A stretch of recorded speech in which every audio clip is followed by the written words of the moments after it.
Good evening. We are tracking some severe storms that have been going through the Northland this evening. So we do have this cell that pushed up pretty quickly, moving. We can see through right across the arrowhead there with this line of storms. Now there's also another one following behind it. So this is something that we're going to be taking a look at here for you.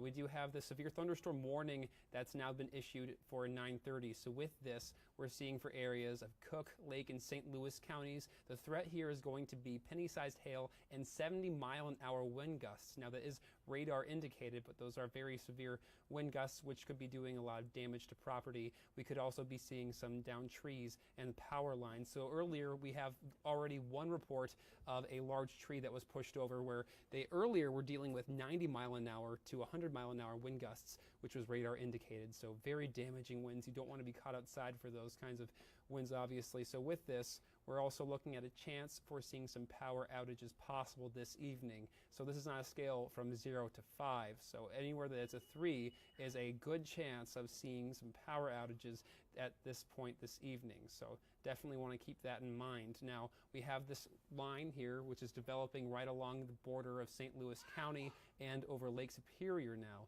We are also dealing with this next line of storms, which is pushing off from the southwest. So this first line we can see will be continuing to move at about, it's looking like east at 55 miles an hour. So we're now expecting that to pop into areas like Russell by about 9:40 here. So that's going to be something to keep in mind for those areas as it pushes off more towards Lake Superior.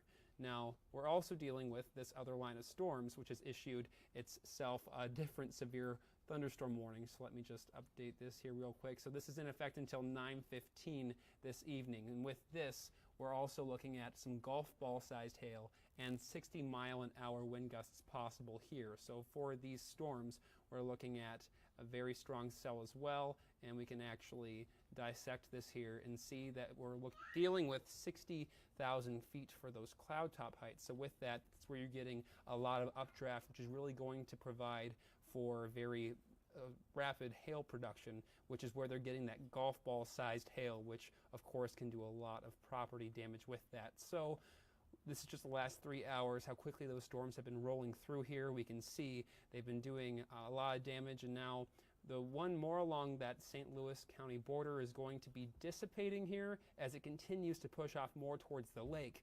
But that doesn't mean we're done with the storms as we look more towards what is currently now sitting over Aiken County and edging its way eastward as well. So, Taylor, do we have any comments coming in we can address? So we're getting a few comments in here. A lot of people joining us, and we do have, let's see, I have a report here. Where did it go? I have so many comments, I lost it. There we go.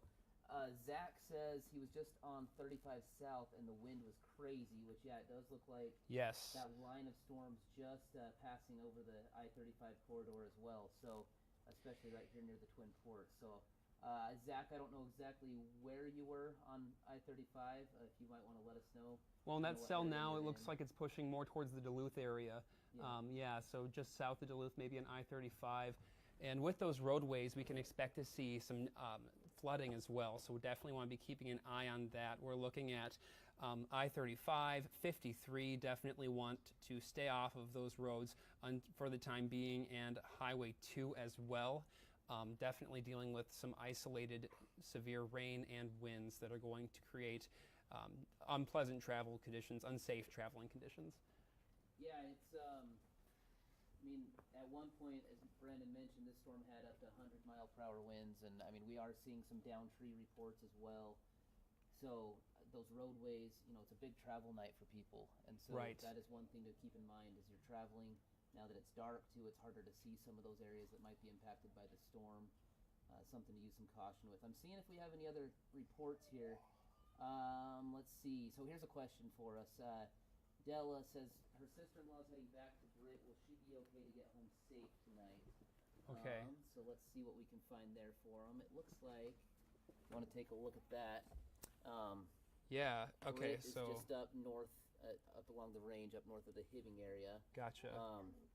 Just north of the Hibbing area? Yep, and so it looks like up there so far, they've been okay. It's just a matter of getting out of Duluth up towards that direction. Right. Yeah, it looks like the main cell right now is pushing just south of the range.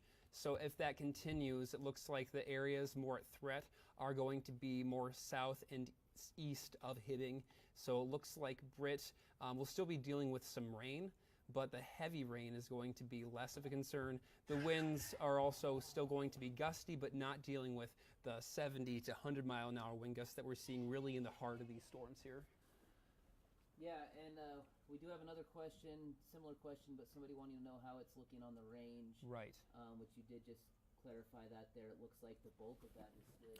Yeah, it looks like they're done with the bulk of it. We are dealing with starting to see some clearing on the back end here. So as I zoom out here, we can really see that we're on the tail end of these storms. So as it continues to push east of the range, they're getting into the clear. It's really the arrowhead that's going to be dealing with a lot of these showers and thunderstorms. Now, of course, we are still in that severe thunderstorm watch until midnight. So that's going to be something to keep in mind. Really, the current threat mainly is what is sitting now in Aitkin County and continuing to push towards Cromwell. So it looks like we did have another severe thunderstorm warning pop up here since we've been doing this. So let me get the details of that.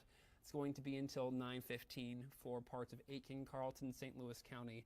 So that's where it has the golf ball sized hail and the 60 mile an hour wind gusts. So with that, we're looking at that moving northeast at 45 miles an hour. So to give you an idea of where you can expect that to be affecting you, let me just map this out here real quick. So if we go northeast at 45 miles an hour, that's going to be impacting areas of Lakeview and pushing over into that area of things over within the next hour for sure. So definitely, in fact, I can make that a little wider here. So as this cell continues to push northeast, definitely going to be keeping an eye on that as it enters St. Louis County, and looks like it'll just nick Carlton County there. But behind it, we're now seeing another heavy cell, which is with that, looks like it's going to have some heavy rain, looking at very heavy precipitation rates. This is Doppler radar indicated 27 inches an hour, so I can't imagine that's on the nose accurate, but definitely very heavy precipitation rates. So with that, we're looking at some localized flooding possible, but luckily these are moving very quickly, so as they continue to progress, we're hopefully looking at those starting to move out of that area near Fleming soon here. Any other questions we can address? We do have, so we've got quite a few questions. I'm going to talk kind of loud so people can hear me too, because we are having issues with my mic right now, and I've got a few viewers now telling us that they can't hear me as I'm trying to tell the comments. So hopefully you guys can hear me a little bit now. I'm here, Brandon and I here working together on this. I'm trying to read some of the comments, some of the reports from you guys as Brandon's walking us through and explaining the storms here for you. Now, some of the reports we've seen, we do have a couple of the questions I'm seeing. We've got a lot of people watching us right now. We're trying to get all this information out to you. Highway 33 between Cloquet and 2 has to be at least 60 mile per hour winds, Cody says here. So definitely some high winds on Highway 2. We have seen that cell passed right over. And Highway 33 as well is another road that you definitely want to try and avoid within the next hour as these cells are pushing through. Yeah, definitely. We've got power out in Cotton, Jeannie says. So sorry to get some power outage there. reports. Yeah, we've seen that's definitely expected with these high winds and those trees that we're seeing, some down trees. Especially for areas of St. Louis County, looks like the best chance we're seeing some power outages, and also Aitkin, as we're currently seeing that cell develop. Yeah. We're just trying to go through these comments. We really appreciate all these reports that you guys are sending us. Nan says the Iron Range seems okay now. Really had lots of thunder and lightning a while ago, and 8 miles south of Hibbing is her location. So that is really good to know. Glad you guys are doing okay up there still. We are seeing, let's see here, what else do we have? I don't know. I know it's Friday night, and this is the first night that a lot of football games are kicking off for high school football. I'm not sure. Yeah. I'm sure this is definitely impacting them. I don't know if they've called it quits on any of those, but definitely not a night for outdoor activities or sports. I can imagine that they're going to be running into some trouble with that tonight. It does look like, in fact, speaking of, Amanda here says tons of lightning in Grand Rapids right now. and the Thunderhawks High School football game was canceled for an hour due to lightning. So maybe it was postponed for an hour. It looks like the game's going now. It's going on now. So, and that's in Grand Rapids. We can see. Looks like they are just on the western edge of this activity. So I can imagine any football games really from Aiken County to the Duluth area are going to be seeing some trouble. Yep. And we do have, let's see, we have a question here. How is it looking in Two Harbors from Jan? So Two Harbors currently is getting out of that cell that was pushing through earlier. So we can see if we jump to the current radar right now and zoom into that area, they are dealing with still some thunderstorm activity, but that is going to be moving out of the way here. So we'll still have some rain behind that system, but they're going to be getting out of the current most concerning area, and that's really going to be what we have approaching more from that west-southwest of the Two Harbors area. So it's still not out of the clear quite yet, but looking up for them soon.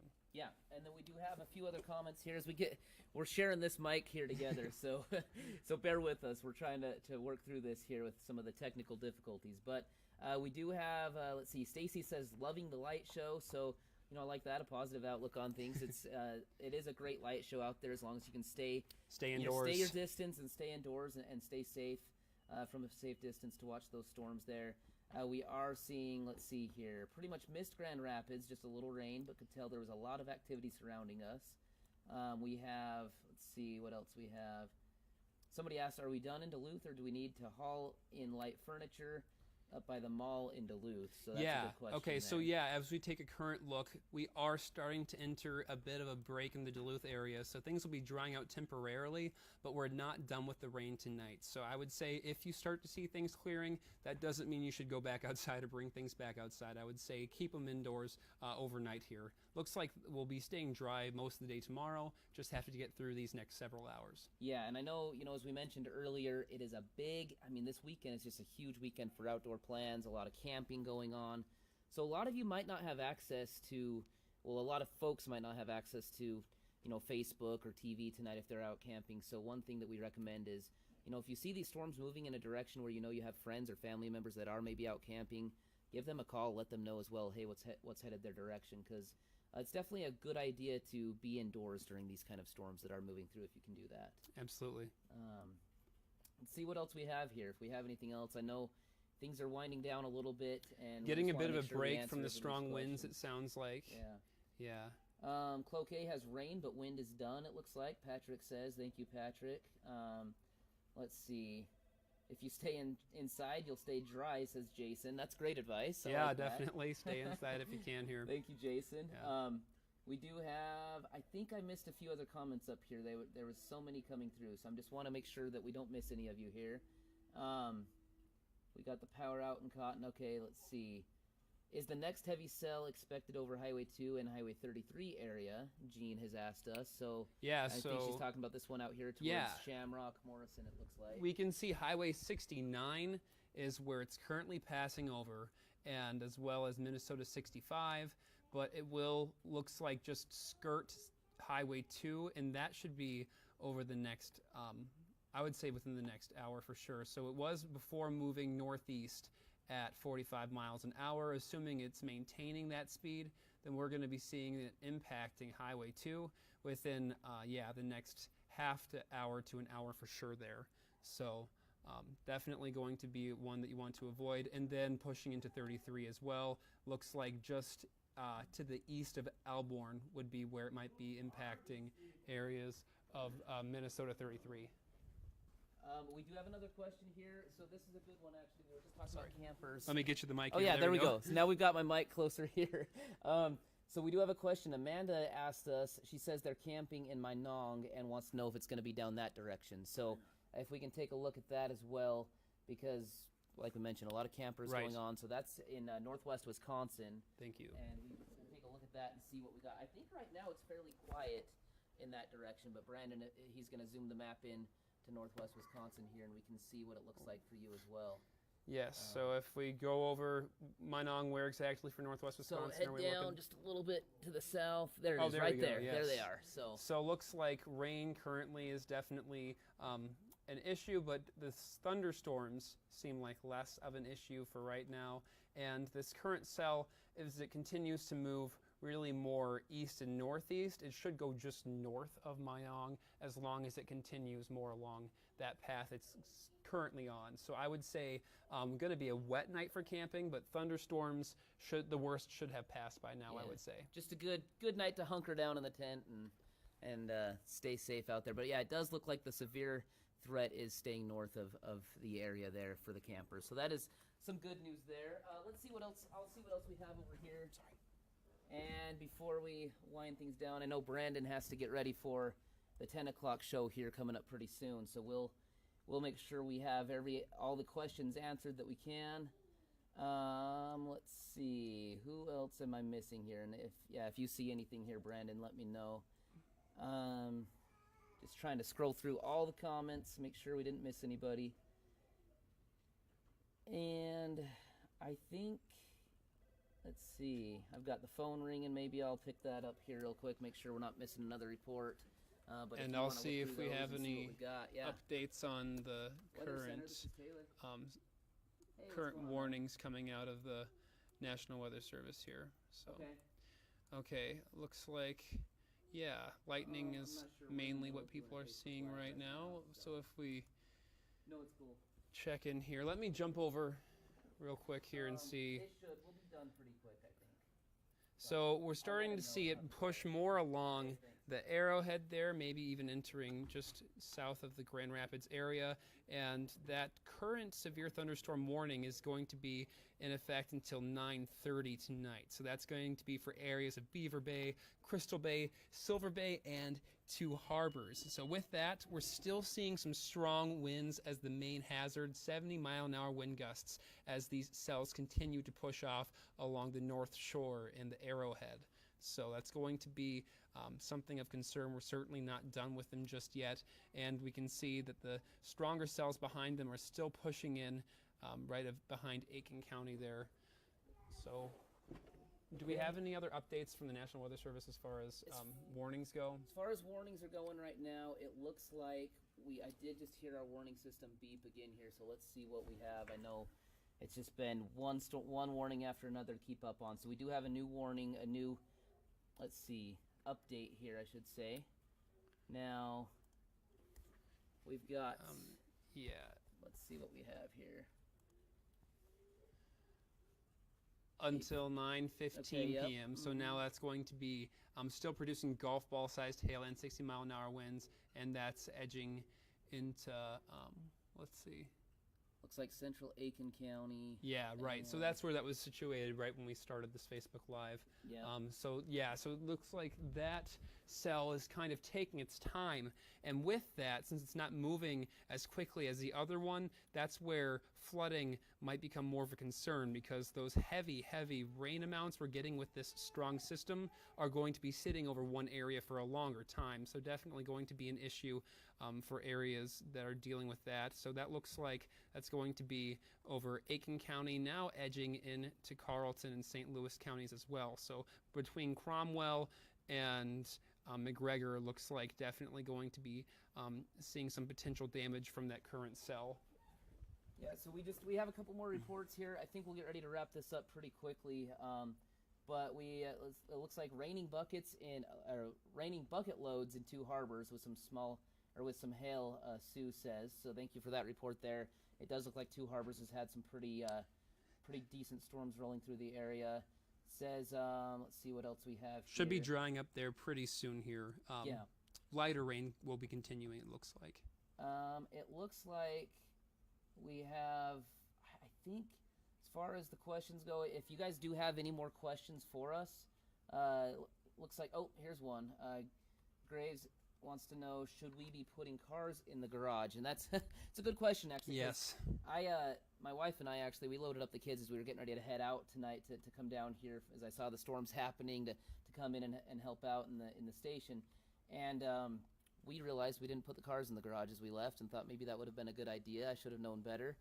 So if you do have the ability to do that, I would say it's not a bad idea. Definitely, because we're dealing, yes, with the hail and also with some winds that could be not only knocking down trees in your yard, but even, blowing down some debris from neighboring areas as well. Yeah. So, yeah, of course, definitely try and keep yourself, your pets, and your cars under protection if you can this evening. Yeah, definitely. A great idea to get them in anything inside that you can, really, to just protect yourselves and your property there. All right, looks like anything else before we sign off here? I think we're looking pretty good here. We have a couple. So how about the Ely area? Looks like somebody just asked. Deb, and then Gilbert, which is those are up towards the north. Both of those. Yeah. Yep. So Ely. So this storm is starting to push more towards the more north. So it's approaching the Canadian border and the tip of the arrowhead. So with that, it's sweeping over Ely as well. But it looks like they're dealing with more rain than the severe thunderstorm side of the things. What else was wondering? I think so. That was Ely. And That's we Ely. Had somebody for let's see, Gilbert, which is near the Hibbing area as well, Virginia Right. area. Okay. If you want to zoom in there? Yeah. It looks similar, I think. Yeah, it looks like it's mainly just the rain right now. Yeah. So. Yeah, I think it looks like we've answered everyone's questions, hopefully. We'll be keeping an eye on this cell, which is over Aiken County, pushing eastward. It sounds like that'll be something I'll be dealing with for the 10 o'clock show, if you'll be tuning in for that. Yeah, definitely. Brandon will still be here for the 10 o'clock show. You can tune in for that, and we'll continue to monitor this. We'll be posting these warnings as they come out to our Facebook page as well. You can monitor our website, up-to-date, updated warnings coming through on the website as well. So just stay tuned, and maybe a good night to just watch some Netflix, maybe hang out indoors. If you are camping, just be safe about that as well. And it looks like things are trying to calm down, but we do still have some of those storms to be watching. So Once we get through tonight, the rest of Labor Day weekend looks much calmer for us. that is the good news. I like Yes. that. Looking at the bright side. Yes, we're getting the rain out of the system now. The rest of the weekend's looking pretty good. So we're going to go ahead and Sign off here. sign off here. And you guys, everybody have a great weekend and stay safe. Yeah, thanks for joining us. Yep.